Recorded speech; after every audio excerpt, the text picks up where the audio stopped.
কি বলছিস এসব? এসব কথা মুখে আনবি না, খবরদার। ঈশানের বাবা বলল, তোরা কি আজ ঘুমাবি না? দিশামা, রুমে যা। ঈশান, তুইও যা।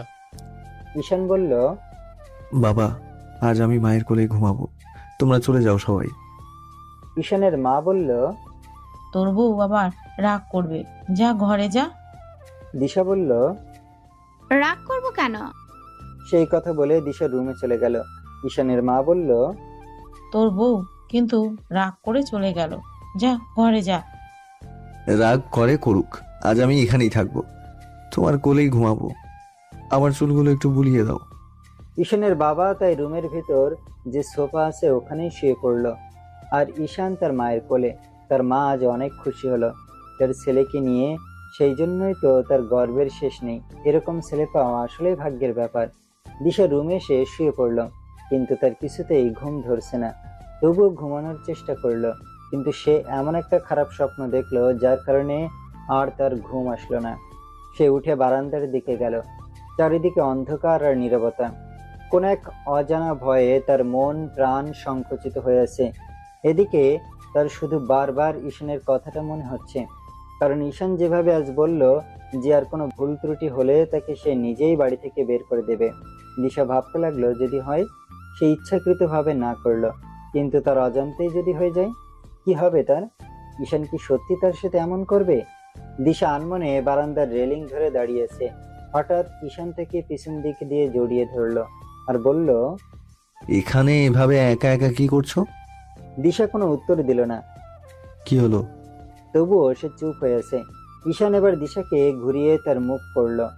অন্ধকারে দিশা বা ঈশানের মুখ স্পষ্ট দেখা না গেলেও ঈশান বুঝতে পারলো দিশা কাঁদছে। কি হয়েছে? দিশা ঈশানের প্রশ্ন এড়িয়ে গেল, তারপর বিছানায় গিয়ে শুইল। কথা বলছো না কেন? ঈশান বুঝতে পারলো দিশার মন খারাপ, তাই সে আর থেকে বিরক্ত করলো না। দিশাকে জড়িয়ে ধরে শুয়ে পড়ল। হঠাৎ দিশা ঈশানের গলা ধরে কেঁদে উঠল। প্লিজ, আমাকে তোমার জীবন থেকে আলাদা করিও না, আমাকে বাড়ি থেকে বের করে দিও না। ঈশান খুবই অবাক হলো, সে কিছুই বুঝতে পারলো না। হঠাৎ দিশা এসব কেন বলছে? দিশা ঈশানের গলা আরো শক্ত করে ধরল। কি হয়েছে, কাঁদছো কেন? মৃত্যু ব্যতীত তুমি আর আমি জীবনেও আলাদা হব না, তবে সৃষ্টিকর্তার কাছে সবসময় বলি যেন মৃত্যুটাও একসাথেই হয়। হ্যাঁ, সেটা তো আমিও চাই, কিন্তু হঠাৎ করে এসব কেন বলছো? দিশার মনে হয় এতক্ষণে হুঁশ হলো। সে এতক্ষণ ঘরের মধ্যে ছিল। সে ঈশানকে দেখে অবাক হলো। তুমি এখানে কখন এলে? ঘুমাওনি? ঈশান কিছুই বুঝতে পারল না। দিশা এসব কি বলছে? কি হয়েছে দিশা? তুমি এতক্ষণ আমাকে দেখলে? আমি তো অনেকক্ষণ এসেছি। ও, বুঝতে পারিনি। তুমি না মার ঘরে ঘুমিয়েছিলে? ঘুম আসছিল না, তাই উঠে এলাম। আসলে কেন? মা আবার কি ভাববে? মা ঘুমিয়েছে, কিন্তু তুমি এসব কি বলছিলে? কই কি? কি লুকাচ্ছ দিশা? কিছু না। আবার মিথ্যা কথা বলছো। আমি আজ একটা স্বপ্ন দেখেছি। স্বপ্ন? কিসের স্বপ্ন? হ্যাঁ, স্বপ্ন। কিন্তু আশ্চর্যের বিষয় কি জানো, আমি এই একই স্বপ্ন 1 সপ্তাহ ধরে দেখেছি। ধুর মেয়ে, স্বপ্ন তো স্বপ্নই। তা কি দেখলে স্বপ্নে? আমি স্বপ্নে দেখেছি তুমি তানিয়াকে বিয়ে করছো, আমাকে বাড়ি থেকে বের করে দিয়েছো। ঈশান সেই কথা শুনে জোরে জোরে হাসতে লাগলো। অন্য কোনো মেয়েকে যদি দেখতে তাহলে আসলেই সেটা ভাবার বিষয় ছিল, কিন্তু তানিয়া, ইম্পসিবল। ওই পাগলটাকে আমি বিয়ে করব? তার মানে অন্য কোনো মেয়েকে বিয়ে করার ইচ্ছে আছে? না না, সেভাবে বলিনি। আর অন্য কোনো মেয়েকে কেন বিয়ে করব? যদি করো? সেটা পরে দেখা যাবে। তার মানে বিয়ে করবে? ঈশান দিশাকে জড়িয়ে ধরলো আর বলল, করতেই পারি। নিজের বিয়ে করা বউ যখন ঠিকভাবে স্বামীর যত্ন করে না, তখন তো সেটাই করতে হবে। দিশা ঈশানকে এক ঝটকায় ফেলে দিল। যা, কর গিয়ে, এখনই কর। এখন কিভাবে করব? আর মেয়েই বা কোথায় পাবো? দিশা বিছানা ছেড়ে উঠে গেল। এই, কই যাচ্ছ? সব ছেলেরা এক, কেউ ভালো না। ঈশানও পিছু পিছু গেল। আমাকে ধরবি না তুই। ঠিক আছে, ধরবো না, কিন্তু একটু তো ধরতেই পারি। দিশা এক নিঃশ্বাসে বলতে লাগলো, না না, ধরবি না তুই। তুইও বাকি সব ছেলেদের মতো, তোরা সবাই এক। আগে জানলে আমি প্রেমই করতাম না, আর বিয়ে তো করতামই না। বিয়ে করেও যদি স্বামীকে হারানোর ভয় থাকে, তাহলে সে বিয়ে করে কি লাভ? কি হলো বলো? আমি আর এত টেনশন নিতে পারছি না। কেন আমাকে এত টেনশন করতে হচ্ছে? আর কেনই বা আমাকে বারবার একই স্বপ্ন দেখতে হচ্ছে? তুমি কেন এরকম স্বপ্ন দেখছো না? তুমি যদি দেখতে তাহলে বুঝতে টেনশন কাকে বলে। তাহলে তুমিও বুঝতে কিছু হারানোর আগেই হারানোর টেনশনটা কত কষ্টের। দিশা হাত নাড়ছে আর বকবক করছে। ঈশান একবার দিশার হাতের দিকে আরেকবার দিশার মুখের দিকে তাকাচ্ছে। কেমনে এত কথা বলে সে? আর এই কথাগুলো আসে কই থেকে? মেয়েটা ইচ্ছে করলে খুব ভালো একজন ধারাভাষ্যকার হতে পারতো, যেভাবে এক নিঃশ্বাসে ভাষণ দেয়। ঈশান দিশাকে কোলে তুলে নিল আর তার ঠোঁটে কিস করতে লাগলো। কি হচ্ছে এসব? ছাড়ো, আমাকে আজ বলতে দাও। এসব তোমার শোনা দরকার। ঈশান কিছুক্ষণ পর ছেড়ে দিল দিশাকে আর বলল, এবার বলতে থাকো, আর নিজেই বসে থেকে শোনো। আমি ঘুমাতে গেলাম। ঈশান চলে গেল রুমে। কই যাচ্ছ তুমি? আর এটা কি করলে? আরো কিছু বলার ছিল, শুনে যাও। কালকে শুনবো, এখন ঘুমাবো। দিশাও চলে গেল রুমে। গিয়ে দেখে ঈশান কোলবালিশটাকে জড়িয়ে ধরে ঘুমাইছে। এ কে? প্র্যাকটিস করছি, যদি সত্যি আরেকটা বিয়ে করি তখন তোমার রিয়েকশনটা কেমন হবে। দিশা ঈশানের চুল ধরে টানতে লাগলো আর কোলবালিশটাকে ছিঁড়ে মাটিতে ফেলে দিল। তারপর নিজেই ঈশানের কোলের ভিতর শুয়ে পড়ল। গুড, এভাবেই শত্রুকে পরাজিত করতে হবে, কিন্তু আমার উপর এভাবে অ্যাটাক করা যাবে না। আমি খুব ব্যথা পেয়েছি, মাথা ঘুরছে। আরেকটু টেনে দেই, তাহলে এবার মাথা ঘোরা ভালো হয়ে যাবে। না না, আমার মাথা ঘুরছে না, আমি ঠিক আছি। দিশা ঈশানকে কিস করতে লাগলো আর বলল, চলবে? হ্যাঁ অবশ্যই, এটাতে না নেই। সকালবেলা আজ দিশা তাড়াতাড়ি উঠল, কিন্তু আজ আর সে ঈশানকে ডাক দিল না। সে একা একা সবার জন্য নাস্তা রেডি করতে লাগলো। সে একজন আদর্শ বউ হওয়ার চেষ্টা করছে। নাস্তা রেডি করে সে সবাইকে খাওয়ার জন্য ডাক দিল। দিশাকে আজ রান্নাঘরে একা দেখে সবাই অবাক। শেষ পর্যন্ত ঈশান বেচারা এই রান্না করার চাকরি থেকে রেহাই পেল। দিশা যখন ঈশানকে নাস্তা করার জন্য ডাক দিল, তখন ঈশান, ব্যাপার কি, আজ একা একাই দেখি রান্না করছো, আমাকে আর লাগবে না? না, আপনাদের আর কি রান্না করতে হবে না। শুধু রান্না কেন, আর কিছুই করতে হবে না। সত্যি বলছো? এই বলে দিশাকে জড়িয়ে ধরলো আর বলল, আমার বউটা কত ভালো। খুশি হয়ে লাভ নেই, কারণ আজ থেকে তুমি আর এভাবে ঘরে বসে থাকতে পারবে না। কাল থেকে তুমি বাবার অফিসে জয়েন করবে, বুঝেছো? কি বলছো এসব? আমার এসব কাজকর্ম করতে ভালো লাগে না। সেটা বললে হবে নাকি? তোমার বউ বাচ্চাকে কি সারা বছর তোমার বাবা খাওয়াবে? বাচ্চা? আমার বাচ্চা? কোথায় সে বাচ্চা? দিশা লজ্জা পেয়ে গেল আর বলল, যেভাবে বলছো মনে হয় হবে না। আজ না হয় কাল হবে তো। ঈশান দিশাকে জড়িয়ে ধরলো। কবে হবে? যেদিন আল্লাহ দেবে। ইনশাআল্লাহ খুব শীঘ্রই হবে। দিশার সব দিকে দিয়েই নিজেকে পাল্টানোর চেষ্টা করতে লাগলো। এখন দিশাকে সবাই অনেক ভালোবাসে। ঈশানও অনেক খুশি। এভাবেই চলছিল, কিন্তু ইদানিং দিশার প্রতিটা কাজে শুধু ভুল হতে লাগলো। চায়ে লবণ দিচ্ছে, তরকারিতে চিনি দিচ্ছে, কোনোদিন ঝাল বেশি হচ্ছে, আবার কোনোদিন লবণ হচ্ছে বেশি। প্রথম প্রথম সবাই এটাকে মেনে নিল, কারণ এটা হতেই পারে। কিন্তু যখন এইরকম প্রতিদিন হতে লাগলো, তখন কেউ আর সেটা মানতে পারলো না। তার শাশুড়ি সেই জন্য ইদানিং দিশাকে বকা শুরু করলো। ঈশানও বুঝতে পারছে না কিছু, দিশা কেন এরকম করছে। সে শুধু বারবার দিশাকে জিজ্ঞেস করছে, কি হয়েছে তোমার? তুমি কি ঠিক আছো? হ্যাঁ ঠিক আছি। একদিন দিশা রান্না করতেছিল, হঠাৎ সে লক্ষ্য করলো মেঝেতে তেল পড়ে আছে। সে নিজেও বুঝতে পারলো না কিভাবে তেলগুলো পড়ে গেল। সে তেলগুলো পরিষ্কার করার জন্য ন্যাকড়া খুঁজতে ঘরে যায়। এদিকে ঈশানের মা রান্নাঘরে আসতেই ধপাস করে পড়ে যায়। এই জন্য তিনি পায়ে কিছুটা আঘাত পান। ঈশান দিশার উপর খুবই রেগে যায়। কাজ করার সময় মন কোথায় থাকে? এত অমনোযোগী কেন তুমি? আমি নিজেও জানি না তেল পড়লো কিভাবে। নিজেকে বাঁচানোর জন্য মিথ্যা বলছো? তুমি এটা বলতে পারলে? দিশা ঈশানের কথায় খুব মন খারাপ করে, তার সাথে কথা পর্যন্ত বলে না। ডাক্তার ঈশানের মায়ের পায়ে মালিশ করার জন্য একটা তেল দেয়। দিশা 3 বেলা সেই তেল মালিশ করে দেয়।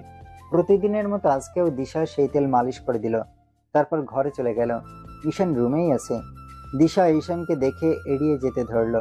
ঈশান তা দেখে বলল, আর কতদিন এভাবে এড়িয়ে চলবে? এবার তো অন্তত রাগটা কমাও, যা হবার তা তো হয়েছে। দিশা কোনো কথা বলল না।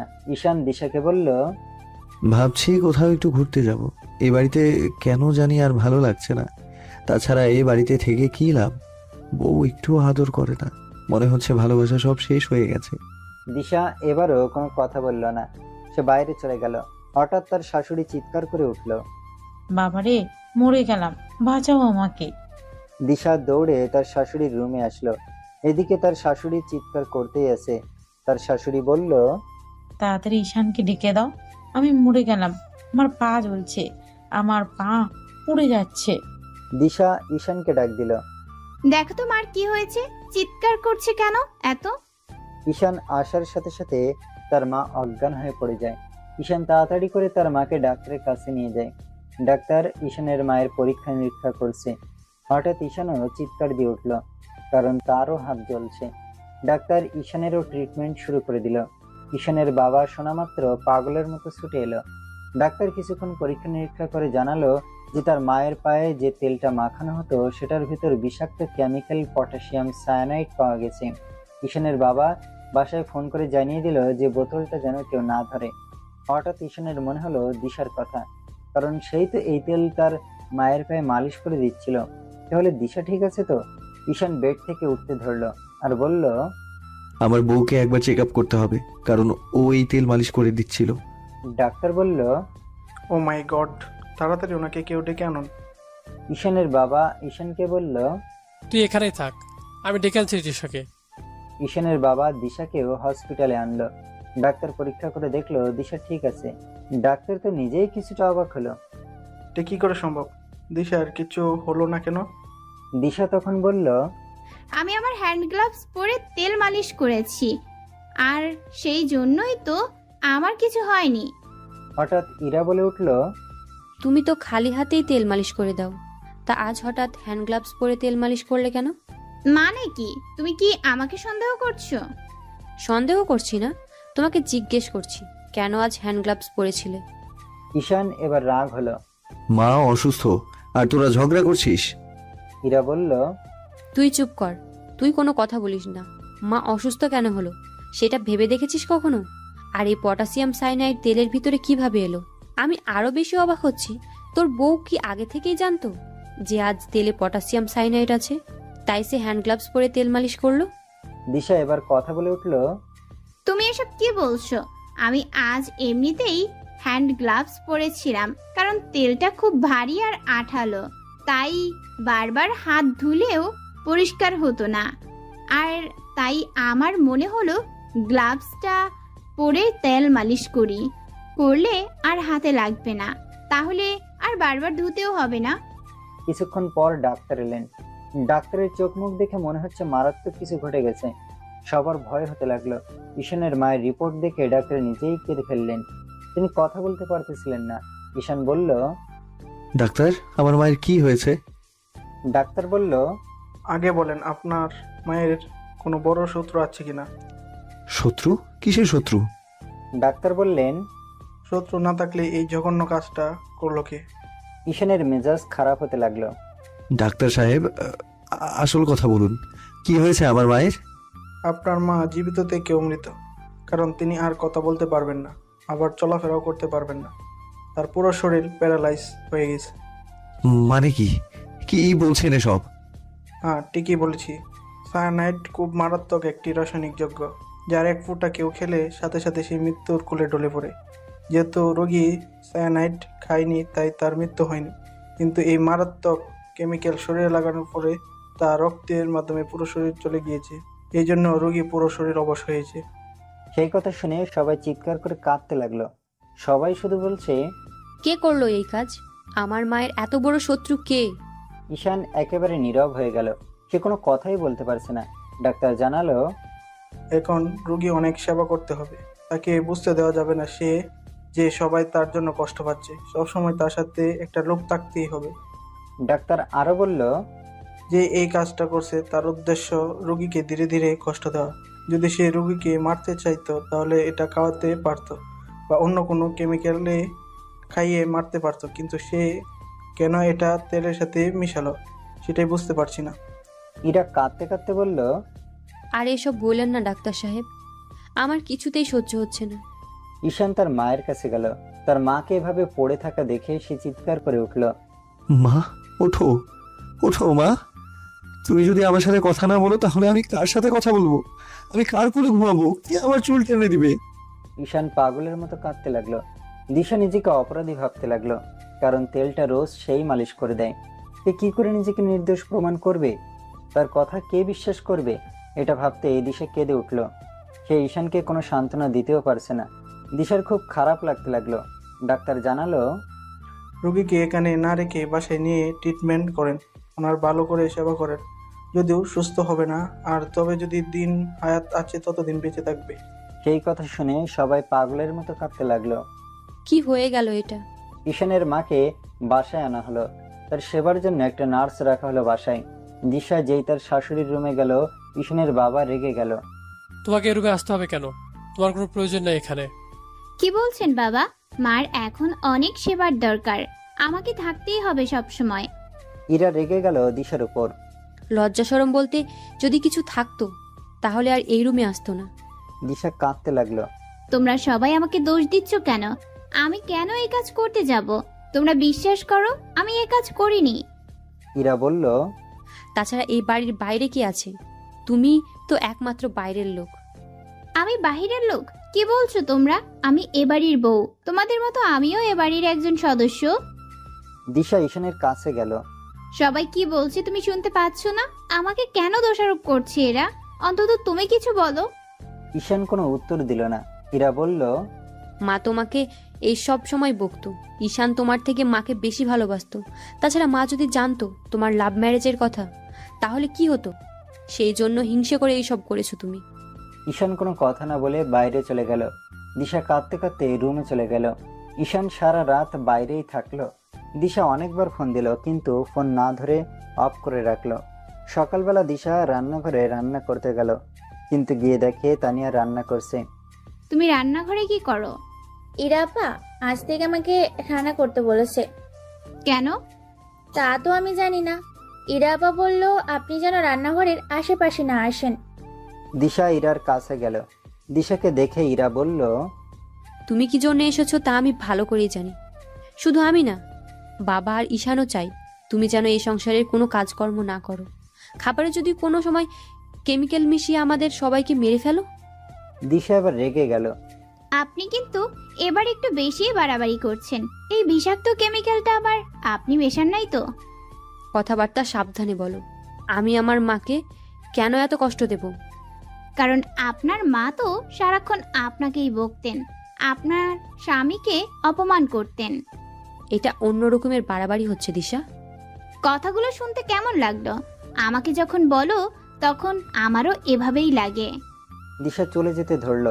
কি মনে করে যেন আবার ফিরে এলো, আর ইরাকে বলল, তোমার তো আর 1 মাস পরেই বাড়ি ছাড়ার কথা ছিল, এখন কি ছাড়বে না? মার সেবা করার অজুহাতে এই বাড়িতে এখন সারা জীবনের জন্য থেকে যাবে। আর আরেকটা কথা শোনো, এটা আমার সংসার, আমার ঘর, আর আপনার এটা বাবার বাড়ি, আমার স্বামীর বাড়ি, তাই অধিকারটা আমার বেশি, বুঝেছেন? কোনো কিছু বলার আগে ভেবেচিন্তে বলবেন। ইরা রেগে গেল। সে কাঁদতে লাগলো আর বলল, বাবা আগে বাড়ি আসুক, সব বলে দেব। মা অসুস্থ হওয়ার সাথে সাথে উনি সংসারের মালিক হয়ে বসে আছেন। তোমার সংসার করা শিখিয়ে দেবো আজ আমি। দিশা ঘরে গিয়ে দরজা বন্ধ করে কাঁদতে লাগলো। সবাই কেন তাকে এভাবে দোষ দিচ্ছে? ঈশান সারা রাত সারা দিন বাইরেই থাকলো। রাতের বেলা হঠাৎ ঈশান রুমে ঢুকলো। দিশা বিছানায় শুয়ে আছে, কিন্তু ঈশান বেশিক্ষণ রুমে থাকলো না। সে চলে যেতে ধরলো। দিশা তাড়াতাড়ি করে বিছানা থেকে উঠলো আর ঈশানকে জড়িয়ে ধরলো। সে কাঁদতে কাঁদতে বলল, সারা রাত সারা দিন কই ছিলে? আমি যে তোমাকে নিয়ে টেনশন করতে করতে একেবারে শেষ হয়ে যাচ্ছি। তুমিও কি আমাকেই সন্দেহ করছো? তোমার বাড়ির লোক আমার সাথে যা নয় তাই ব্যবহার করছে। আমাকে রান্নাঘরে ঢুকতে দিচ্ছে না, রান্না করতেও দিচ্ছে না, তাই আমি রাগ করে সারাদিন কিছুই খাইনি। তুমি সবাইকে একটু বলে দাও যে আমার সাথে কেউ যেন আর খারাপ ব্যবহার না করে। ঈশান দিশাকে সরিয়ে দিয়ে চলে গেল। কি হলো? কিছু না বলে আবার কই যাচ্ছ? আমি কিন্তু আর এসব সহ্য করতে পারছি না। ঈশান তার মায়ের রুমে গেল, তার মায়ের মাথায় হাত বুলিয়ে দিল। তার মা চোখ খুলল। তুমি ঘুমাওনি মা? এখনো জেগে আছো? ঈশান লক্ষ্য করলো তার মা কাঁদছে, তাই সে তার মায়ের চোখের পানি মুছিয়ে দিল। তারপর কপালে একটা চুমু দিল। তার মাকে জিজ্ঞেস করলো, মা, তোমার কাকে সন্দেহ হচ্ছে? তুমি যার কথা বলবে আমি তাকে তোমার চোখের সামনেই খুন করে ফেলবো। এই বলে ঈশান কাঁদতে লাগলো। ঈশান তার মায়ের পাশেই ঘুমিয়ে পড়ল। দিশা অনেকক্ষণ অপেক্ষা করলো, কিন্তু ঈশান এখনো আসছে না কেন? তাই সে তার শাশুড়ির রুমে গেল। গিয়ে দেখে ঈশান ঘুমিয়ে পড়েছে, তাই তাকে আর ডাক দিল না। সে ঘরে চলে গেল। পরের দিন সকালে তুমুল ঝগড়া লেগে গেল। দিশাকে আজকেও রান্নাঘরে ঢুকতে দিচ্ছে না। তানিয়ার এরকম বাড়াবাড়ি দেখে দিশা রেগে গেল। সে রাগ করে বলল, তুমি আমাকে বারণ করার কে? তোমরা সবাই একজোট হয়ে এই কাজটি করনি তো? সেই কথা তানিয়া ইরাকে বলে দিল। ইরা রাগ করে এসে দিশাকে একটা চড় মারলো। মুখ সামলিয়ে কথা বলবে। তুই আমার মাকে মারতে চেয়েছিস। দিশা কি বসে থাকার মেয়ে নাকি? সেও কষে একটা চড় দিল। আমি মারার কোনো চেষ্টা করিনি। আর আমি কি পাগল যে নিজে প্রতিদিন তেল মালিশ করে দেই, আবার নিজেই সেই তেলে কেমিক্যাল মেশাবো? ইরা তার বাবা ঈশানকে ডাকতে লাগলো। দেখে যাও তোমরা, এই মেয়ের উদ্দেশ্য হলো পুরো বাড়ি দখল করা, সবাইকে এক এক করে মেরে ফেলা। ঈশান সবকিছু শুনে এত রেগে গেল যে সব দোষ মনে হয় দিশার। সে চিৎকার করে বলতে লাগলো, কি হচ্ছে এসব? আমি কি বাড়ি থেকে বের হয়ে যাব? এত অশান্তি কেন এই বাড়িতে? হয় এই বাড়িতে সবাই থাকো, তা না হলে চলে যাও। আমি একটু শান্তি চাই। দিশা রাগ করে ঘরে চলে গেল। দিশা উপুড় হয়ে বিছানায় শুয়ে আছে। হঠাৎ সে তার ঘাড়ে গরম নিঃশ্বাস অনুভব করতে লাগলো। সে সামনে ঘুরতেই ঈশান তাকে জড়িয়ে ধরলো, তার গলা ঘাড়ে কিস করতে লাগলো। দিশা ভাবলো তখন ওভাবে ঈশান বকা দিল দেখে মনে হয় রাগ ভাঙাতে এসেছে। তাই দিশাও ঈশানের আদরে অন্য এক জগতে হারিয়ে গেল। হঠাৎ ঈশান থামলো। কি হলো? ঈশান শান্তভাবে নরম গলায় বলল, তুমি কেন মার সাথে এত বড় অন্যায় করলে বলো? আমি করেছি? তাছাড়া এই বাড়িতে আর কে আছে? দিশা কাঁদতে লাগলো আর বলল, বাড়ির সবাই আমাকে দোষ দিচ্ছে, তবুও চুপ করেই আছি। এখন তুমিও এসব বলছো? তোমরা সবাই চাচ্ছটা কি? আমি এখন কি করব? ঈশান দিশাকে বিছানা থেকে টেনে তুলল আর বলল, আমার মাকে ফিরিয়ে দাও। তুমি ছাড়া এই কাজ আর কেউ করেনি, কারণ তুমি সবকিছু নিয়েই ফাজলামি করো। তুমি ইচ্ছে করেই সব করেছো। দিশা কিছুক্ষণ চুপ হয়ে থাকলো আর বলল, ঠিক আছে, মেনে নিলাম এটা আমিই করেছি। এখন আমার কি শাস্তি হওয়া উচিত? ঈশান দিশাকে মারতে লাগলো। আমি জানি তুমি এটা করেছো, এটা তোমার কাজ। আজ তোকে আমি মেরেই ফেলবো। না না, মেরে ফেলবো না, তোর পুরো শরীরে আমি সায়ানাইড ঢেলে দেব। যেরকম কষ্ট আমার মা পেয়েছে সেরকম কষ্ট আমি তোমাকেই দেব। দিশা বলল, আনো, তাড়াতাড়ি আনো। আমার গায়ে কেন ঢালবে? আমাকে খাইয়ে দাও, একেবারে মরেই যাই। আমি এখন সব বুঝতে পারতেছি, এটা তোমাদের সবার চক্র। তোমরা আমার সাথে চক্রান্ত করতেছো, তা না হলে সবাই একজোট কেন হয়েছো? ঈশান দিশাকে আবার একটা মারলো। মাথা ভর্তি তোর শুধু শয়তানি বুদ্ধি। তুই অকামও করবি, আবার তোর বড় বড় কথা। এটা কি? এই বলে ছোট্ট একটা বোতল দেখালো। দিশা বলল, নেল পলিশ রিমুভার। এটা কি তোমার? হ্যাঁ। আচ্ছা ঠিক আছে, এটা নেইল পলিশ রিমুভার। তাহলে এখন একটু নেইলে লাগাও দেখি। আমার নখে তো এখন নেল পলিশ নাই, এখন কেন লাগাবো? ঈশান দিশাকে ধাক্কা দিয়ে ফেলে দিল। তুই লাগাবি না, কারণ এটা নেইল পলিশ রিমুভার না, এটা সেই বিষাক্ত সায়ানাইড যা আমি আমাদের আলমারিতে পেয়েছি। কথায় আছে না, চোর চুরি করার সময় কিছু না কিছু প্রমাণ রেখে যায়। তুমি ভুল করে এটা আমার পকেটে রেখেছ। তুমি নিজে মুখে তো জীবনেও স্বীকার করতে না। এই বলে ঈশান দিশাকে মারতে লাগলো। দিশার মন মেজাজ খারাপ হয়ে গেল। সে ঈশানের হাত টেনে ধরলো। খবরদার, আমার গায়ে আর হাত দিবি না। তুই কে রে আমার গায়ে হাত দেওয়ার? এত নাটক বা কাহিনী করার কি আছে? বললেই তো হয়। আমাকে আর ভালো লাগে না। এভাবে আমাকে না ফাঁসালেও হতো। আরে বোকা, আমি যদি এই কাজটি ঠিকই করতাম তাহলে সেটা আর তেলের ভিতর মিক্সড করতাম না, আর এই জিনিস ঘরেও রাখতাম না। আচ্ছা, তোমরা যখন আমাকে হাতে নাতে ধরেই ফেলেছো, তাহলে আমার কি শাস্তি হওয়া উচিত? দাও আমাকে শাস্তি। তোকে মেরে ফেললেও আমার রাগ কমবে না। এখন তোকে আমি এমন একটা শাস্তি দেব যা তুই জীবনেও কল্পনা করতে পারবি না। তুই তিলে তিলে মারা যাবি, কিন্তু মরবি না। এই বলে ঈশান চলে গেল। দিশা ইরার রুমে গেল, গিয়ে দেখে তানিয়া আর ইরা গল্প করছে। দিশা বলল, খেলাটা তাহলে ভালোই শুরু করেছো। আমার সাথে এত বড় অন্যায় করে তোমরা কেউ ভালো থাকবে না। তোমাদের এমন শাস্তি হবে যা কল্পনার বাহিরে। আমার আর ঈশানের ভালোবাসা তোমাদের সহ্য হয়নি, তাই তোমরা এ কাজ করেছো। দিশা খাওয়া দাওয়া সব বন্ধ করে দিল। তার একমাত্র ভরসার মানুষ হলো ঈশান, যে তাকে সবসময় আগলিয়ে রাখে। আজ যখন সেই মানুষটি তার থেকে মুখ ফিরিয়ে নিয়েছে, সেখানে এ জীবনের মানেই হয় না। দিশা তবুও ধৈর্য ধরে থাকলো, যদি ঈশান বুঝতে পারে। কিন্তু ঈশান এমন একটা সিদ্ধান্ত নিল যে দিশা সেটা জীবনেও কল্পনা করেনি। সে যদি দিশাকে বাড়ি থেকে বের করে দিত, তবু একটা কথা ছিল, সে দিশাকে যদি মেরে ফেলতো, সেটাও দিশা হাসি মুখে মেনে নিত। কিন্তু ঈশান দিশাকে বাড়ির বাইরে যেতে দিল না, আর সবাইকে ঘোষণা দিল সে দিশার চোখের সামনে তানিয়াকে বিয়ে করবে। দিশা এই বাড়িতেই থাকবে, সংসারের সব কাজ করবে। ঈশান মনে করে দিশার জন্য এর চেয়ে বড় শাস্তি আর হতে পারে না। দিশা এই কথাটা শুনে কিছুক্ষণের জন্য স্তব্ধ হয়ে গেল, আর বলল, হ্যাঁ, তুমি আমার জন্য পারফেক্ট শাস্তির ব্যবস্থা করেছো।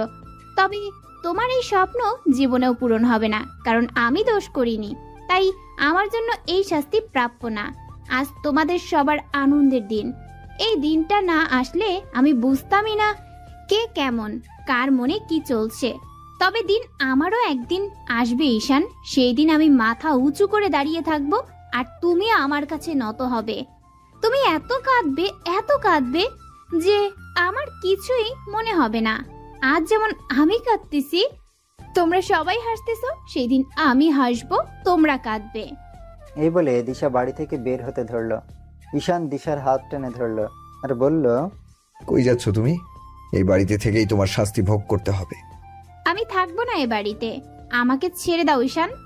না, তোমাকে আমি মারবো না, আর এই বাড়ি থেকে বের করেও দেবো না।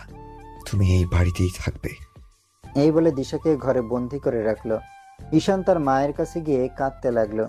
অপরাধ যেই করুক, শাস্তি তো তাকে পেতেই হবে, তাই না মা? আর মা, তোমার কি মনে হয় শাস্তিটা কি ঠিক আছে? সবাই হয়তো ভাবছে এরকম শাস্তি কেন দিলাম দিশাকে। কারণ একসাথে আমার দুটো কাজ হলো। দিশা তার অপরাধের শাস্তিও পেল, আর আমি ওকে যে কথা দিয়েছিলাম কোনোদিনও ওকে চোখের আড়াল করব না, ওকে সারা জীবন আগলে রাখবো।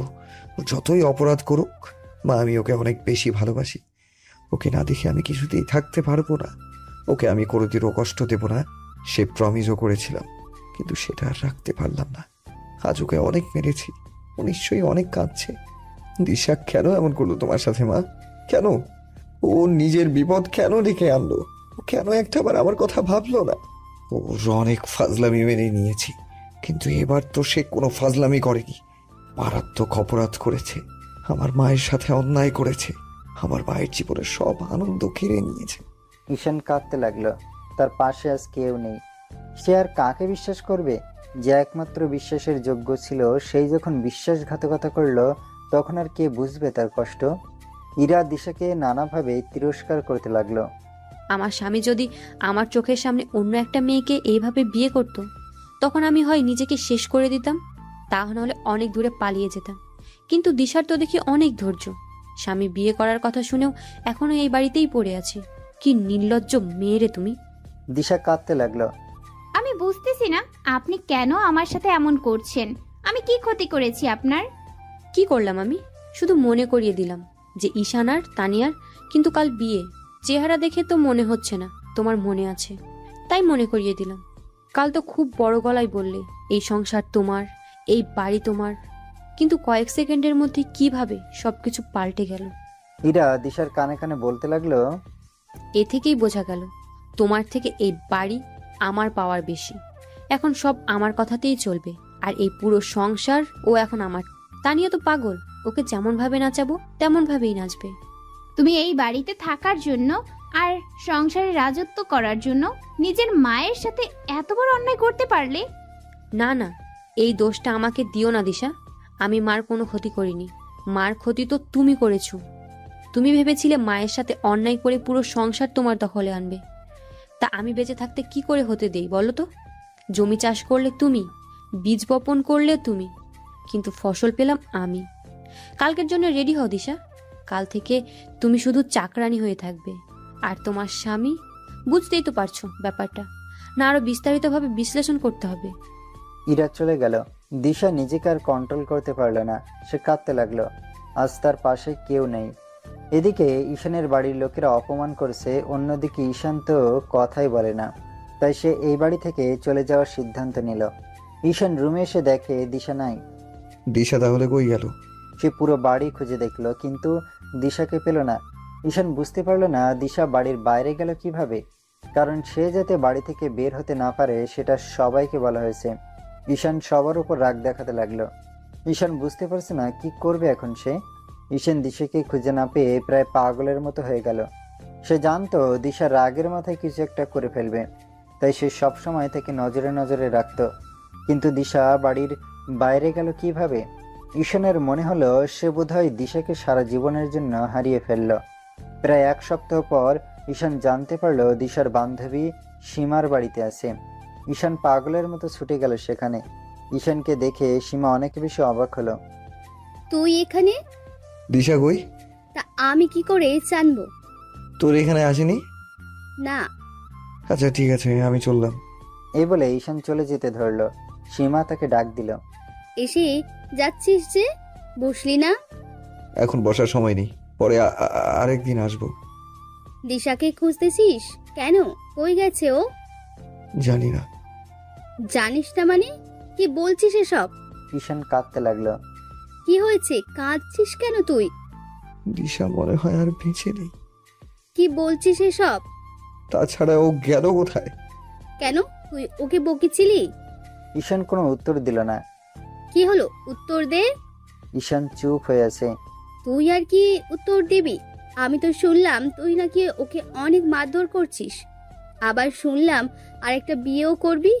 বাহ ঈশান বাহ, 5 বছর পর্যন্ত প্রেমটাকে টিকিয়ে রাখতে পারলি, আর মাত্র কয়েক মাস হলো বিয়ে হয়েছে, তাতেই এত অরুচি এসে গেল দিশার প্রতি। তুই কিচ্ছু জানিস না, তাই এভাবে বলছিস। আমি কিছুতেই বিশ্বাস করতে পারছি না তুই দিশাকে মেরেছিস। কেমনে পারলি এটা? যে মেয়েটাকে এত ভালোবাসতিস, সেই মেয়েটার উপর আজ কেন এত অবিচার করলি? তুই কি আমার মায়ের কথা শুনেছিস? হ্যাঁ শুনেছি, আন্টির জন্য খুব খারাপ লাগছে। হঠাৎ করে কি হয়ে গেল এসব? হঠাৎ করে হয়নি, মার সাথে ইচ্ছা করে এসব করা হয়েছে। তার মানে তোর সন্দেহ দিশা করেছে? দিশা এর আগেও এমন এমন কাণ্ড সব করেছে, যে জন্য সবাই ওকে সন্দেহ করছে। সীমা সেই কথা শুনে রেগে গেল। সবার কথা বাদ দে, তোর কথা বল, কারণ তোর মতো আর তো কেউ ওকে চেনে না। আমার মাথাটা ঠিক ছিল না রে, মার এমন একটা অবস্থা দেখে আমি প্রায় ডিপ্রেশনে ছিলাম। তাছাড়া আমার আলমারিতে আমি সেই কেমিক্যালটা পেয়েছি, যেটার কারণে মার আজকে এই অবস্থা। তাই আমিও দিশাকেই সন্দেহ করেছিলাম। তোর ঘরের আলমারি তো অন্য কেউ এটা রাখতে পারবে না। আর দিশা কি পাগল যে নিজে অন্যায় করে আবার নিজেই ধরা দেবে? জানি না, আমার মাথায় তখন আর কিচ্ছু ঢোকেনি। আমি মনে হয় এখন পাগল হয়ে যাব, এত টেনশন আর নিতে পারছি না। তুই নাকি বিয়ে করবি, করেছিস? বললাম তো আমার মাথাটা একদম ঠিক ছিল না, রাগের মাথায় বলেছি। এখন ওকে কই খুঁজবো বলতো? ওর প্রতি যখন অন্যায় করেছিস তখন শাস্তি তো ভোগ করতেই হবে। ও কি আর ফিরবে না? ও যদি আজকালের মধ্যে না ফেরে তাহলে আমি কি যে করব নিজেই জানি না। ও তো জানে আমি ওকে ছাড়া এক মুহূর্ত থাকতে পারি না, তবু কেন বাড়ি থেকে বের হলো? কেন বের হলো? তুই ওকে মারবি? তোর বাড়ির সদস্যরা দিনরাত অপমান করবে, ওকে তোরা মিথ্যে দোষ দিবি। আবার শুনলাম ওর চোখের সামনে বিয়েও করবি। তাহলে ও কেন তোর বাড়িতে থাকবে? কি জন্য থাকবে তুই বল? আমার তো মনে হয় না ও তোর সাথে কথা বলবে বা দেখা করবে, কারণ তুই ওর সাথে অনেক বড় অন্যায় করেছিস। দেখা না করুক, কথাও না বলুক, কোনো আপত্তি নেই আমার, কিন্তু ও ভালো আছে কিনা, সুস্থ আছে কিনা সেটা না জানা পর্যন্ত আমি শান্তি পাচ্ছি না। কারণ ও যে রাগী আর অভিমানী, রাগের মাথায় কি যে করলো আল্লাহই ভালো জানে। দিশাকে এত ভালোবাসিস, ওকে নিয়ে এত ভাবিস, কিন্তু বিশ্বাস করলি না কেন? ও তো তোকে বারবার বলেছিল যে সে এ কাজ করেনি, কেন বিশ্বাস করলি না? ঈশান সীমাকে জিজ্ঞেস করলো, দিশা তোর এখানেই আছে তাই না? তা না হলে তুই এত কথা জানলি কিভাবে? না এখানে। ঈশান সীমার কথা কিছুতেই বিশ্বাস করলো না, কারণ দিশা এখানে না আসলে সীমা এত কথা জানলো কি করে। সে দিশাকে খুঁজতে লাগলো। আমি তো শুনলাম ও এখানেই আছে। তুই বাসায় চলে যা ঈশান, দিশা আর যাবে না তোর বাড়িতে। ও ভালো আছে তো? হ্যাঁ ভালো আছে। একবার অন্তত দেখি ওকে। ও যদি জানে আমি তোকে বলেছি তাহলে আমার উপর খুব রেগে যাবে। তুই টেনশন করছিলি তাই বলে দিলাম। ও আছে কোথায় প্লিজ বল না, আমার কষ্টটা বোঝার চেষ্টা কর। আমি বুঝে কি করব, দিশা যদি না বোঝে? ঈশান কিছুতেই আর সীমার বাসা থেকে গেল না। তুই যা ঈশান, কাল আসিস। আজও একটু বাইরে গেছে। বাইরে গেছে মানে? একা একা যেতে দিলি কেন? আজাইরা দরদ বাদ দে, আগে বল আসল অপরাধীকে খুঁজে পেয়েছিস? না। দিশার মুখে শুনলাম তোর মা অসুস্থ হওয়ার পর থেকে নাকি তোর বোন ইরা ওকে নানান ভাবে অপমান করতে থাকে। তারপর বলে এখন থেকে নাকি এই সংসার তার, এই ঘর তার।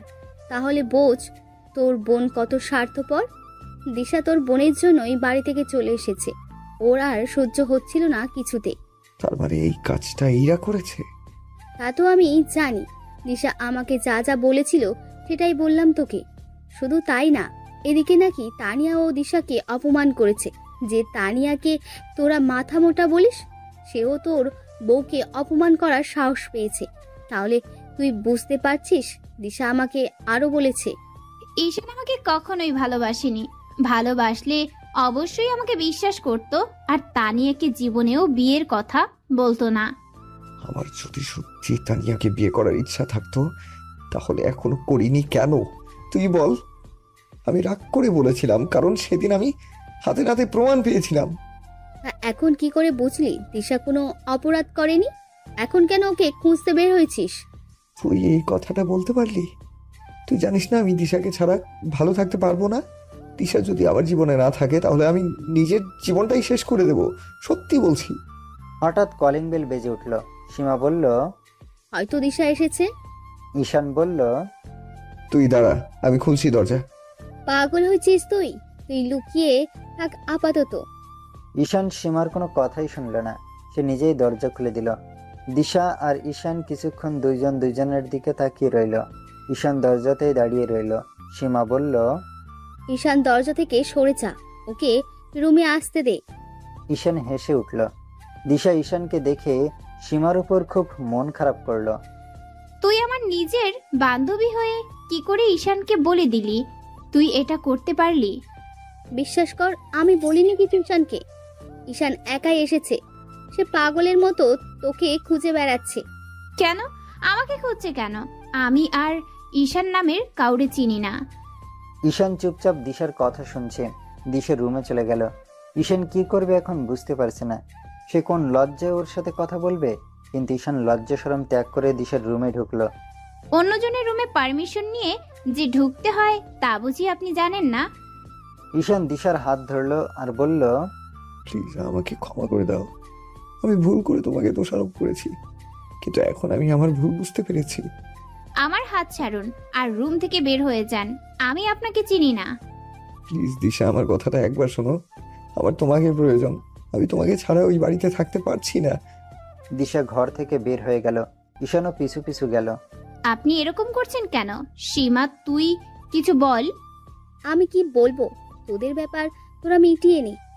কি বলছিস তুই? আমি তো ওনাকে চিনি না। ঈশান তুই চলে যা, দিশা তোকে চিনতে পারছেন, আর যখন চিনতে পারবে তখন আসিস। আমি ওকে আর জীবনেও চিনব না। ওকে যেতে বল, তা না হলে কিন্তু। তুমি আমাকে না চিনলে, না ভালোবাসলে, কিন্তু যদি আমার মাকে একটু ভালোবাসো তাহলে নিশ্চয়ই আমার কথাটা তুমি শুনবে। আমি কোনো কথা শুনবো না। তুমি কি চাও না আসলে অপরাধীকে আমরা ধরে ফেলি? যে এত বড় অন্যায় করেছে সে শাস্তি পাক। আমি একা একা পারবো না দিশা, প্লিজ আমাকে হেল্প করো। কেন? আমিই তো অপরাধী, যাকে ইতিমধ্যে শাস্তি দেওয়া হয়েছে। ঈশান দিশাকে এবার জড়িয়ে ধরল। দিশা ঈশানকে ফেলে দিল। আমি আপনাকে চিনি না, তবুও কোন শাসনে আমাকে ধরেছেন? সরি সরি, আর ধরবো না। তুমি যদি আমাকে মাফ করে না দাও তাতেও আমার কোনো সমস্যা নেই। কথা যদি না বলো তবুও আপত্তি নেই।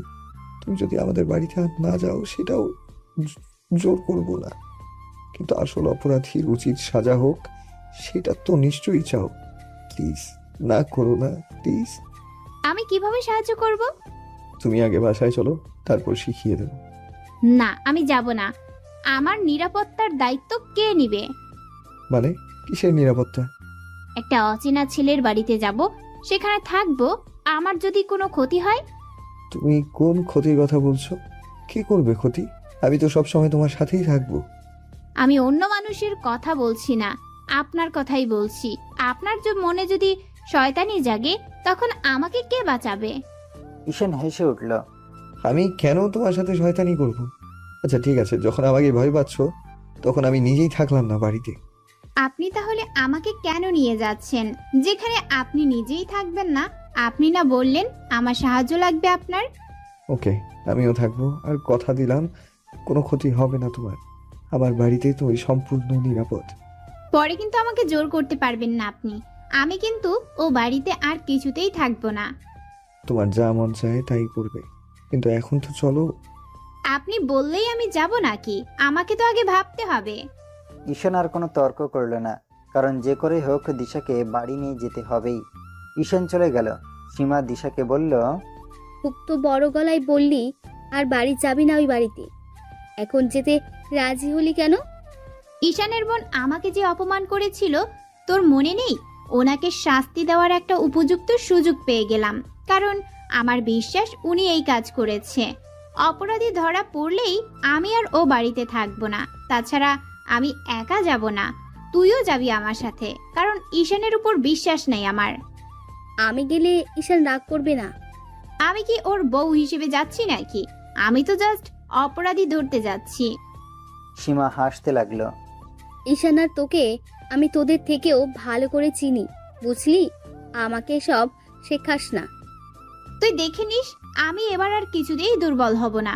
ঈশান আমাকে মেরেছে না, অবিশ্বাস করেছে না, এর শাস্তি তো ও পাবেই। ঈশান পরের দিন আবার গেল দিশার কাছে, কিন্তু দিশা জানালো, আমার সময় হলে সে এমনি যাব, আপনাকে বারবার আসতে হবে না। এই বলে সে রুমে চলে গেল। ঈশান দিশার দিকে অনেকক্ষণ তাকিয়ে রইল, তবুও দিশা ঈশানকে একটিবারের জন্য ভেতরে আসতে বলল না। ঈশান কিছুক্ষণ দরজায় দাঁড়িয়ে থাকলো। হঠাৎ সীমা এলো বাসায়। তুই এখানে দাঁড়িয়ে আছিস কেন? ভেতরে যা। ঈশান রুমের ভেতর গেল। আমি একটু বাইরে গেছিলাম। আজকে না দিশার যাওয়ার কথা ছিল, যাবে না? তুই চিন্তা করিস না, আমরা ঠিক সময়ে পৌঁছে যাব। আমরা মানে? দিশার কাকে নিয়ে যাবে? তুই নাকি অপরাধী খোঁজার জন্য দিশাকে নিতে এসেছিস, তাই দিশা আমাদের সবাইকে একটা প্ল্যান বলেছে। তার মানে দিশা শুধুমাত্র অপরাধীকে খুঁজতেই যাবে, ও আর আমার সাথে থাকবে না? তা আমি কি করে জানবো? দিশার থেকে শুনে নিস। সে তো আমার সাথে ঠিক করে কথাই বলে না, কি জিজ্ঞেস করব? আচ্ছা, এসব পরে দেখা যাবে। আগে ক্রিমিনালটাকে খুঁজে বের করি। এখন তুই বাসায় যা। আমরা দিশাকে নিয়ে কিছুক্ষণের মধ্যে রওনা দিব, আর তুই আমাদেরকে না চেনার ভান করবি। শুধু বলবি কি আপনারা, তখন আমরা আমাদের পরিচয় দেব।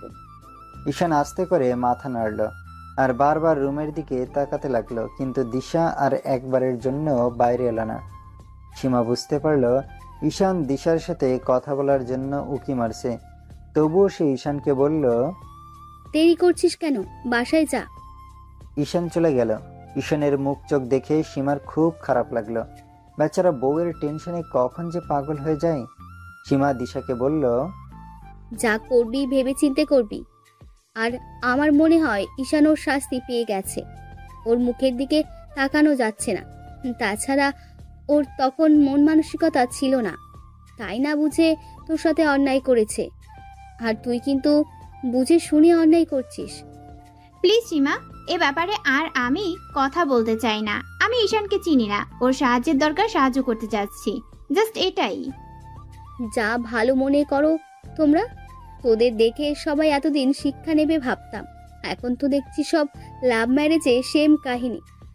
আগের ইচ্ছা মতো ভালোবাসে, দুইজন দুইজনকে না দেখতে পেরে পাগল হয়ে যায়, অবশেষে বিয়ে করে, ভাবে বিয়ে করে অনেক সুখী হবে, কিন্তু সেই আদার্স কাপেলদের মতো তারাও আলাদা থাকার সিদ্ধান্ত নেয়। দিশা কোনো উত্তর না দিয়ে রুমে চলে গেল। ঈশান বাসাতেই থাকলো আর বারবার বাইরের জানালা দিয়ে তাকাতে লাগলো। হঠাৎ দেখতে পেল একটা গাড়ি তাদের বাসার দিকে আসছে। ঈশান বুঝতে পারল না গাড়ি নিয়ে আবার কে এলো। সে তাড়াতাড়ি করে দরজা খুলে দিল। গাড়ি থেকে নেমে এলো তার কয়েকজন ফ্রেন্ড সীমা আর দিশা, কিন্তু আরও কয়েকজন অচেনা ছেলে। তারা বাড়ির ভেতর ঢুকলো। ঈশান হা করে তাকিয়ে থাকলো। তাকে সীমা যে কি শিখিয়ে দিয়েছে তার মনে নেই।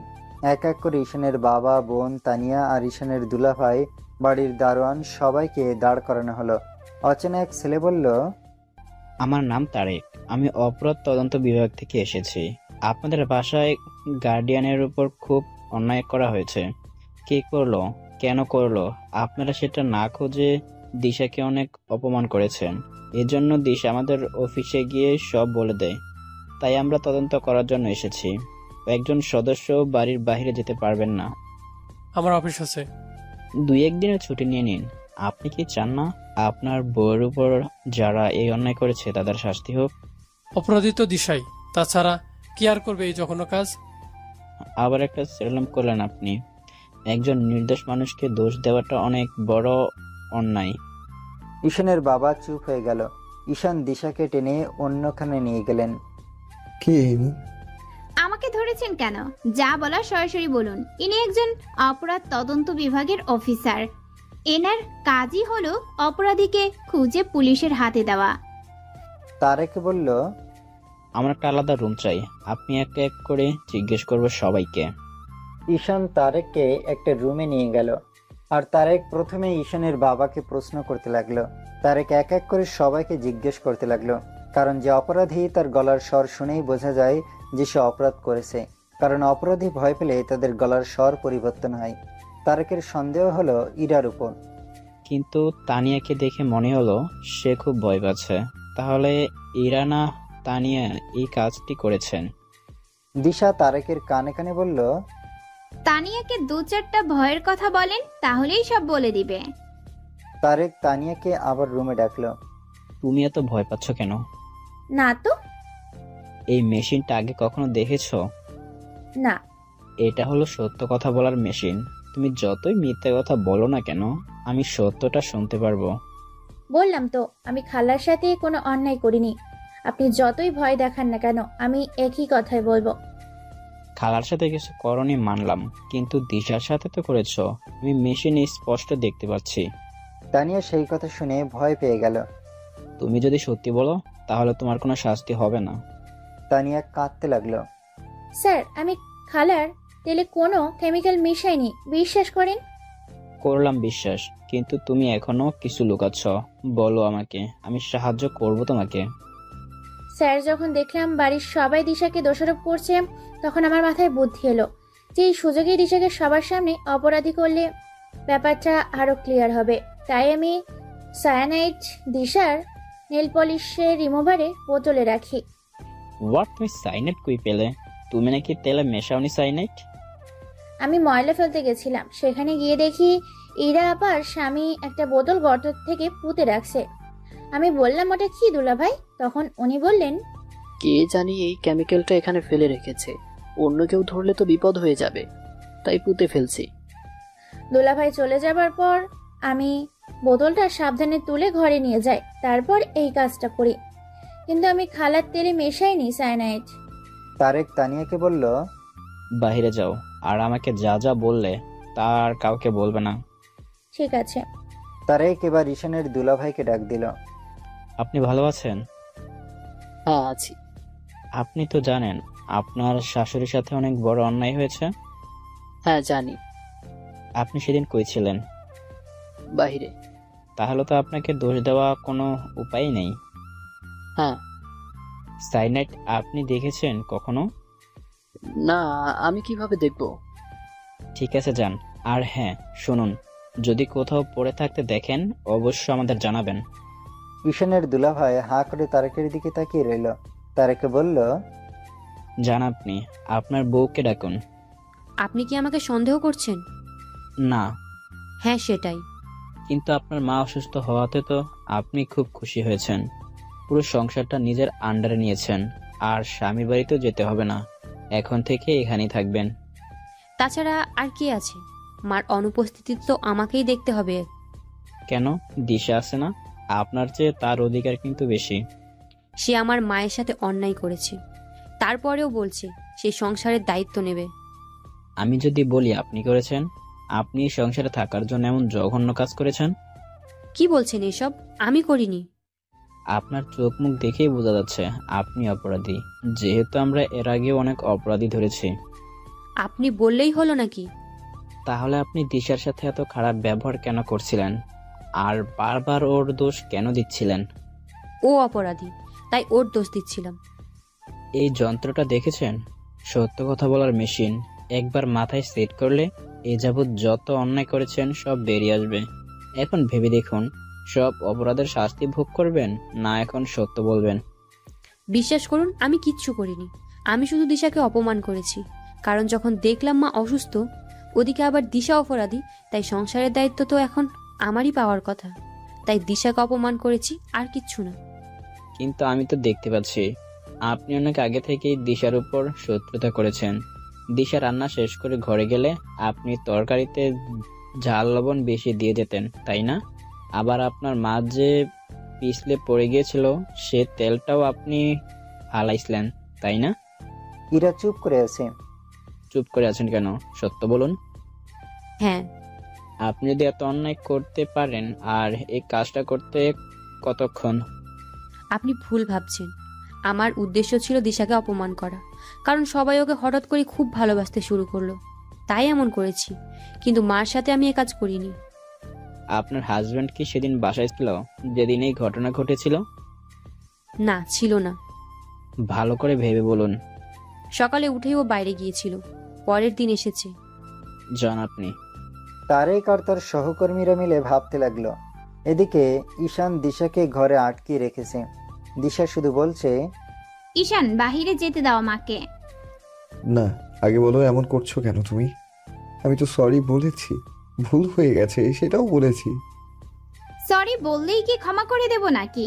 তুমি আমার সাথে অনেক অন্যায় করেছো, আমাকে বিশ্বাস না করে আমাদের ভালোবাসার অপমান করেছো, আমাকে অনেক মেরেছো, যেমন করে অন্যান্য পুরুষ মানুষ বউদের উপর নির্যাতন করে। আর আমি বউ হয়ে থাকা অবস্থাতেও তুমি অন্য মেয়েকে বিয়ে করবে বলে জানিয়ে দিয়েছো। আমি কি ভুলে গেছি? সব কিছুই ভুলিনি। আমি কখনো তোমাকে ক্ষমা করব না। ঈশান দিশাকে জড়িয়ে ধরল। প্লিজ দিশা, প্লিজ, আমার মন মানসিকতা ভালো ছিল না, প্লিজ বোঝার চেষ্টা করো। আমি তোমাকে ছাড়া থাকতে পারছি না। ছাড়ো বলছি, চিৎকার করব কিন্তু। কোনো লাভ নেই, সবাই জানে আমরা স্বামী স্ত্রী। বাহিরে সবাই অপেক্ষা করছে, আমাকে যেতে দাও।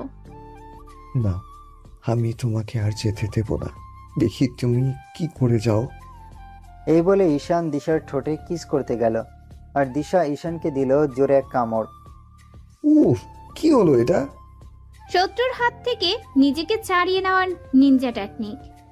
এইবারে দিশা রুম থেকে বের হয়ে গেল। ঈশানও পিছু পিছু গেল। দিশা দাঁড়াও, দিশা। দিশা তারেকের কাছে গেল। কি হলো, পেলেন কোনো তথ্য?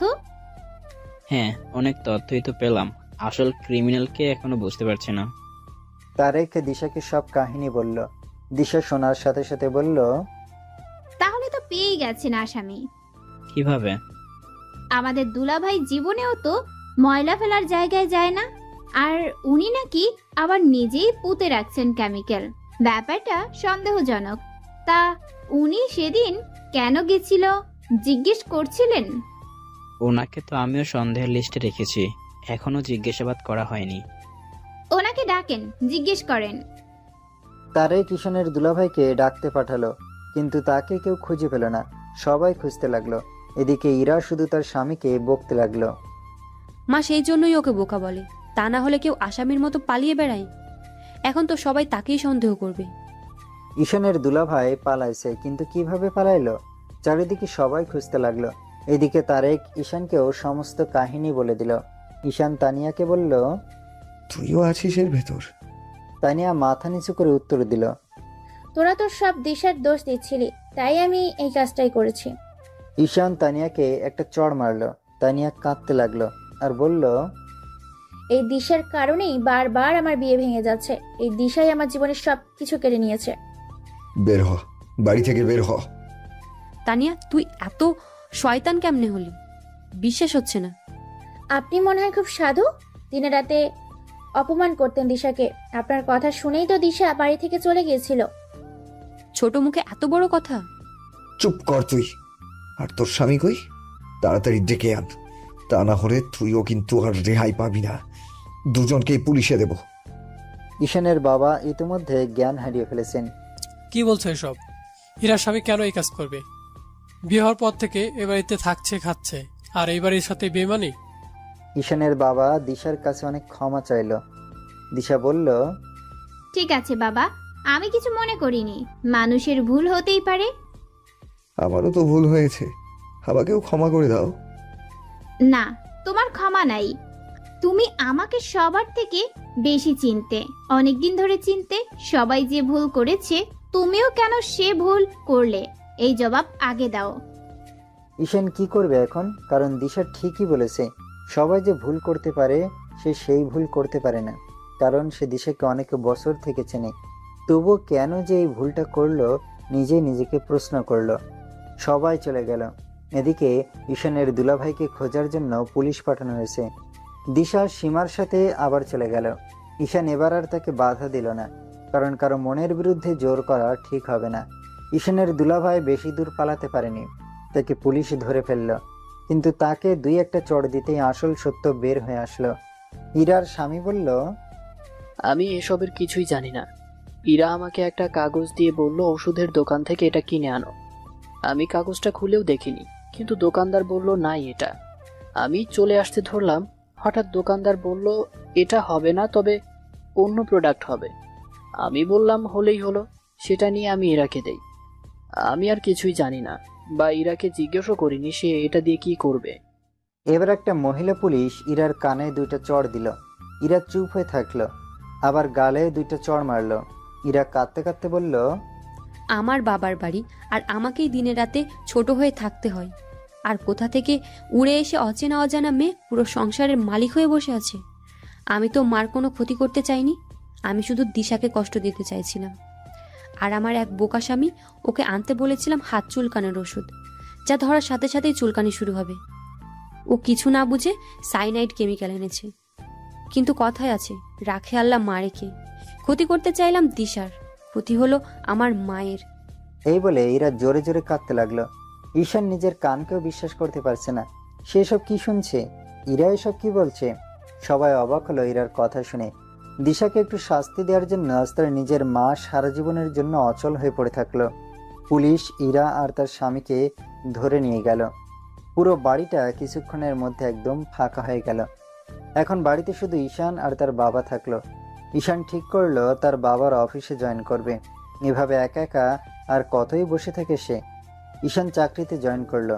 এদিকে দিশাও বসে থাকলো না, সে তার বান্ধবী সীমার অফিসে জয়েন করলো। এইভাবেই চলছিল।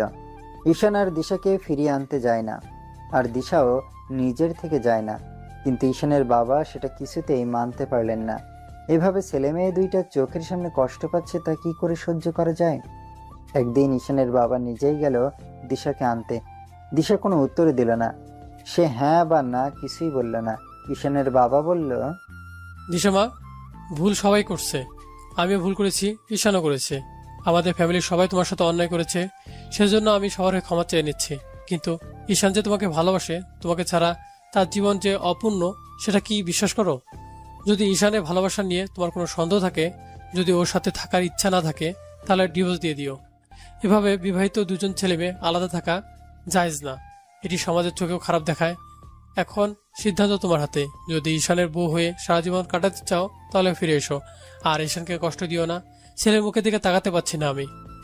এই বলে ঈশানের বাবা কেঁদে ফেলল। দিশা চুপ করেই থাকলো, তার চোখ দিয়েও পানি পড়ছে। সে তো নিজেই ঈশানের জন্য পাগল, সে তো নিজেই তাকে ছাড়া ভাবতে পারে না কিছু। কিন্তু আজ এমন এক অবস্থায় এসে দুজনেই দাঁড়িয়েছে যে দুইজন দুজনকে ছাড়া দিব্যি চলাফেরা করছে। হয়তো কষ্ট হচ্ছে কিন্তু কেউ প্রকাশ করছে না। ঈশানের বাবা চলে গেল। দিশা চিৎকার করে কেঁদে উঠল। এমন তো হওয়ার কথা ছিল না। তাদের এত বছরের সম্পর্ক, এত ভালোবাসার বন্ধন, এত এত বিশ্বাস, এত এত স্মৃতি সবার চাপা পড়েছে কিছু মান অভিমানের কাছে। পরের দিন দিশা অফিসে যাওয়ার জন্য রেডি হচ্ছে। হঠাৎ ঈশান আসলো। সে কোনো কথা না বলে চুপচাপ বসে পড়ল। দিশা তো ঈশানকে দেখে অবাক। ঈশান এসেছে, কেউ কারোর সাথে কথা বলছে না, মনে হচ্ছে কত অচেনা দুইজন। সীমা বলল, দিশা কখন যাবি, তোর হলো? কিন্তু বাইরে এসে দেখে ঈশান। তুই মানে? কিসের মানে? দিশা নাকি আজ বাড়ি যেতে চেয়েছে, সেজন্যই নিতে এলাম। সীমা তো অবাক। আমি তো জানি না। বাবা তো বললো দিশাকে নিয়ে আয়, আজ ও আসবে। কি বলিস? কখন বলেছে? দিশা তো নিজেই অবাক। সে একবারের জন্য যেতে চায়নি। কি হলো, চুপচাপ আছো যে, যাবে না? দিশা মাথা নাড়ল। দিশা অনেক চিন্তা করে দেখলো যদি আজকেও সে না যায় তাহলে তার শ্বশুর অনেক মন খারাপ করবে। তার শ্বশুর তার উপর কতটা বিশ্বাস করে ঈশানকে পাঠিয়েছে যে দিশা আজ বাড়ি আসবে। দিশা ঈশানকে বলল, তুমি চলে যাও এখান থেকে, কারণ আমি অফিস যাব। অফিস ছুটি হলে নিজেই চলে যাব। তো অফিসে যাব, ঠিক আছে। এই বলে ঈশান চলে গেল। সীমা বলল, তুই কখন যেতে চেয়েছিস যে আমি একবারও শুনলাম না? যেতে চাইনি। ঈশান না বললো তুই তোর শ্বশুরকে বলেছিস আজকেই যাবি? বাবা মিথ্যা বলছে ঈশানকে, যাতে ঈশান আবার আমাকে নিতে আসে। তুই যেতে রাজি হলি যে? ঈশান অনেক কষ্টে আছে। ও আমার দিকে একবারও তাকায়নি, কারণ আমার দিকে তাকালেই আমি ওর ছলছল করা চোখ দুইটা দেখে ফেলবো। আমি কিন্তু তোকে অনেকবার বলছি যে ঈশানকে আর কষ্ট দিস না, ও ভুল করেছে, সেটা তোকে বারবার বলেছে, তবুও তুই শুনিসনি। বাদ দে ওসব পুরনো কথা, চল অফিসে যাই। দিশাও অফিসে চলে গেল। দিশা কিছুতেই কাজে মনোযোগ দিতে পারছে না। এদিকে অফিসটাও ছুটি হচ্ছে না। অন্যদিকে ঈশান তার বাবাকে বলতেও পারছে না যে তাকে আজ একটু তাড়াতাড়ি বাড়ি যেতে হবে। কিন্তু তার বাবা নিজেই ঈশানকে বলল, আজ বাড়ি যা, কালকে ঠিক সময় অফিসে আসিস। ঈশান তার বাবার দিকে তাকিয়ে বলল, সেই বাড়িতে এখনো আসেনি, অফিসেই আছে। ঈশানের বাবা বলল, তাতে কি হয়েছে, যাবো তো। ঈশান আর কোনো কথা না বলে বাড়ি চলে গেল। সে নিজের রুমে ঢুকতে দেখে রুমটা আজ গোছানো। কে গুছিয়ে রাখলো? সে দৌড়ে তার মায়ের রুমে গেল। যা ভেবেছে সেটাই। দিশা তার আগেই এসেছে। দিশা তার শাশুড়ির রুমে ঢুকে নার্সের সাথে কথা বলছে। ঈশান রুমে ঢুকলো। কি হয়েছে মা? কিছু হয়নি স্যার, ম্যাডাম এমনিতে জিজ্ঞাসা করছিলেন এখন কেমন ওনার অবস্থা। ঈশান আর কোনো কথা না বলে রুমে চলে গেল। দিশাও কিছুক্ষণ গল্প করে রুমে চলে গেল। কেউ কারোর সাথে কথা বলছে না, মনে হচ্ছে কেউ কাউকে চেনে না। ঈশান বুঝতে পারছে না কিভাবে কথা বলা শুরু করবে। দিশাও বুঝতে পারছে না কি বলবে। দিশা ফ্রেশ হওয়ার জন্য বাথরুমে গেল। হঠাৎ কলিং বেল বেজে উঠল। ঈশান গিয়ে খুলে দিল। ঈশান গিয়ে দেখে তাদের ফ্রেন্ড এসেছে। তোরা? বিরক্ত করলাম? না না। মনে মনে তো বিরক্ত হয়েছিস। মনের খবর যখন তুই পড়তে পারোস, তাহলে এসেছিস কেন? না এসে থাকতে পারলাম না, ভাবলাম বন্ধু থেকে আজ একটা ট্রিট না নিলে নয়। চল না আজ বাহির থেকে ঘুরে আসি। না, আজ যাব না। তিশাও খুশি হবে, চল সবাই মিলে যাই। ঈশান অনেকগুলো টাকা বের করে তার ফ্রেন্ডদের দিল আর বলল, তোরা নিজেরাই আনন্দ কর, গিয়ে যা এখন।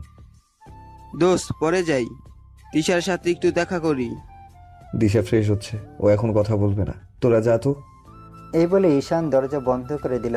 কিছুক্ষণ পর আবার কলিং বেল বাজলো। ঈশান খুলে দিল। আবার কি? দোস্ত 2টা নোট শর্ট পড়েছে, আর 2টা দে, তাহলে মনের মতো একটা পার্টি দিতে পারবো। ঈশান রাগ না করে দিয়ে দিল। ঈশান রুমে চলে গেল। দিশা গোসল করে বের হয়েছে। দিশা চুল ঝাড়তেছে। ঈশান দাঁড়িয়ে থেকে দেখতে লাগলো। দিশার কেমন জানি লজ্জা লাগতে লাগলো আর বলতে ইচ্ছে করলো, জীবনেও কি চুল ঝাড়া দেখনি? ওভাবে তাকিয়ে আছো কেন? কিন্তু দিশার সংকোচ হতে লাগলো। সে কিছুই বলল না। ঈশান আর চুপ করে না থেকে বলল, তোমার না অফিস 5টায় ছুটি হয়, আজ এত তাড়াতাড়ি ছুটি হয়েছে?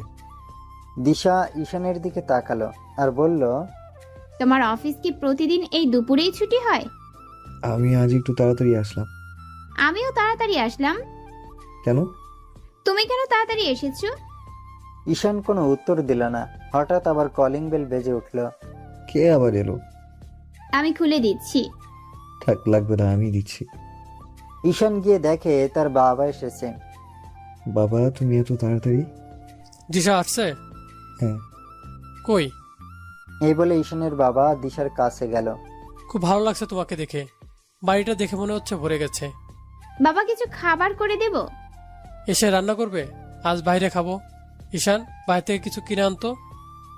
আমি আবার কখন যাব? অন্য কাউকে বলো। বাইরের লোকের হাতে খাবার আনতে দেব না আমি। তুই যাবি আনতে, তাড়াতাড়ি যা আন। তার আর কি দরকার? তার চেয়ে আমরা সবাই মিলে খেয়ে আসি। বুঝতে কিন্তু খারাপ না। যাও, তোমরা দুজন রেডি হয়ে নাও। আপনি যাবেন না? না, আমি আবার কেন যাব? তোমরা যাও। তাহলে আমিও যাব না। তোমার শাশুড়িকে একা রেখে যাওয়া ঠিক হবে না। তুমি আর ঈশান গেলেই হবে। দিশা রেডি হলো, কিন্তু ঈশান হঠাৎ করে দিশাকে জড়িয়ে ধরল। দিশা কোনো কথা বলল না। ঈশান দিশার কপালে একটা কিস করলো। কি হলো? তুমি আমায় ছাড়া এতদিন কি করেছিলে? দিশা কোনো উত্তর দিল না। আমি এটা ভাবতেও পারি না, এতদিন এভাবে আলাদা থাকবো। আর যদি কখনো এইভাবে ছেড়ে চলে যাও, তাহলে আমি নিজেকেই শেষ করে দেব। কি বলছো এসব? আর যাব না কোথাও।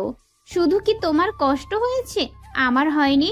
আমিও যে কি করে দিনগুলো কাটিয়েছি তা শুধুমাত্র উপরওয়ালাই জানে।